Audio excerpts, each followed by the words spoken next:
مجھے ہی نہ دی جائے بلکہ اس سارے اس کھیل میں باقی جو لوگ ملوث تھے ان کے ساتھ بھی یہی سلوک کیا جائے. اور وہ ببانگے دھول نام لیتے ہیں چیف الیکشن کمشنر راجہ سکندر سلطان صاحب کا اور چیف جسٹس آف پاکستان قاضی فائز عیسیٰ صاحب کا نام لیتے ہیں کہ وہ اس سارے کھیل میں دھاندلی کے اس کھیل میں وہ لوگ ملوث ہیں.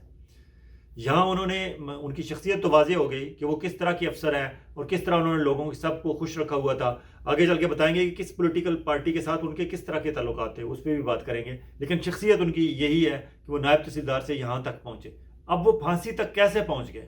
اب ایک بندہ جو 3 ہفتے بعد ریٹائر ہو رہا ہے وہ کیسے ہو سکتا ہے کہ وہ کہہ رہا ہے کہ جی مجھے پھانسی دے دی جائے؟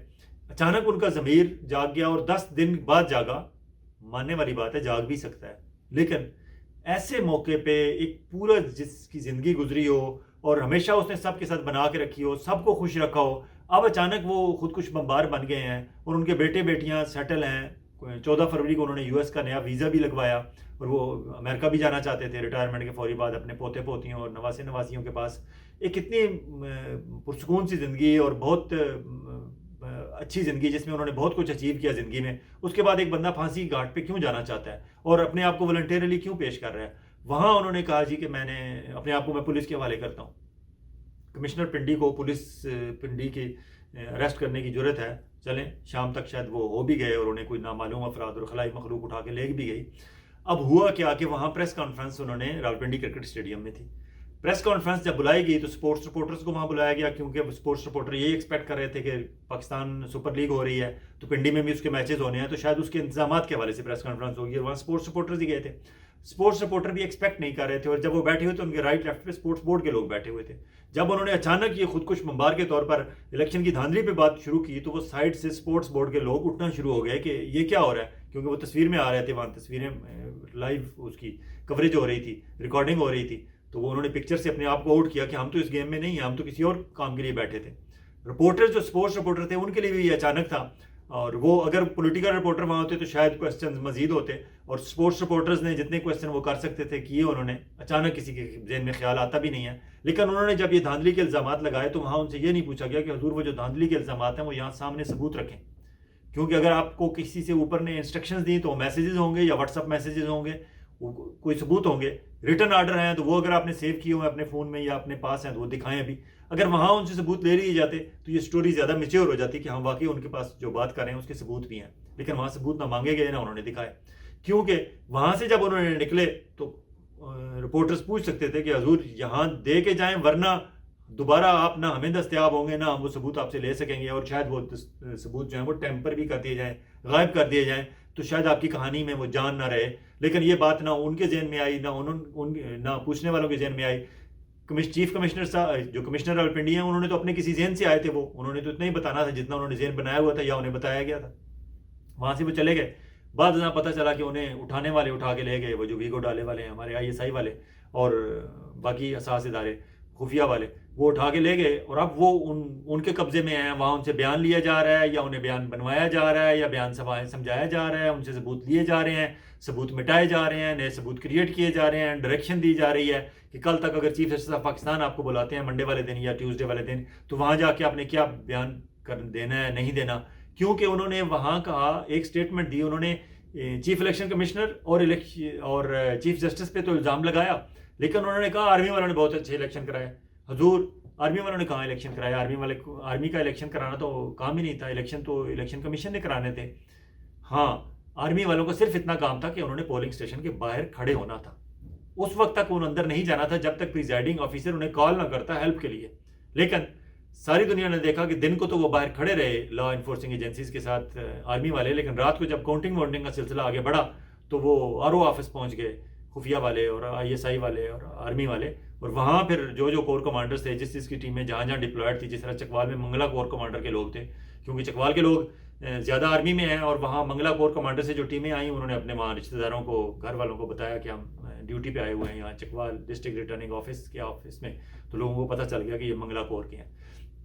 تو وہاں رات کو انہوں نے آ کے جب وہ فارم 45 47 والا سارا دھاندلی کا اصل کام شروع ہوا تو وہاں آرمی والوں نے پرفارم اچھا کیا. شاید وہ ان کی وہ تعریف کر رہے تھے کہ آرمی والوں نے اچھا الیکشن کرایا. نہیں, اچھا الیکشن نہ ان کا کرانا مقصد تھا نہ انہوں نے کرایا. الیکشن اگر اچھا کرایا تو وہ الیکشن کمیشن والوں کا تھا. ہاں کاؤنٹنگ میں جو دھاندلی ہوئی یا کروائی گئی وہاں آپ انہیں